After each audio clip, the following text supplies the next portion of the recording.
السلام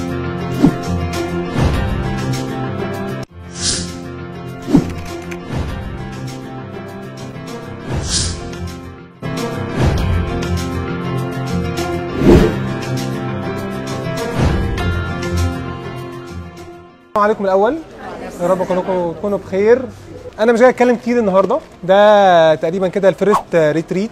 يعني احنا عايزين بعد كده نعمل المواضيع دي ريجولار كل فتره علشان ابدا اتعلم منكم واحاول اساعدكم. ده مهم جدا. دايما انا بقول دايما كلمه لمعظم الناس اللي عملت معايا عمليات، يعني العيان اللي عمل عندي عمليه اهم 100 مره من اللي لسه هيعمل. خلاص ده عمل عمليه وخد الخطوه وفي رقبتي،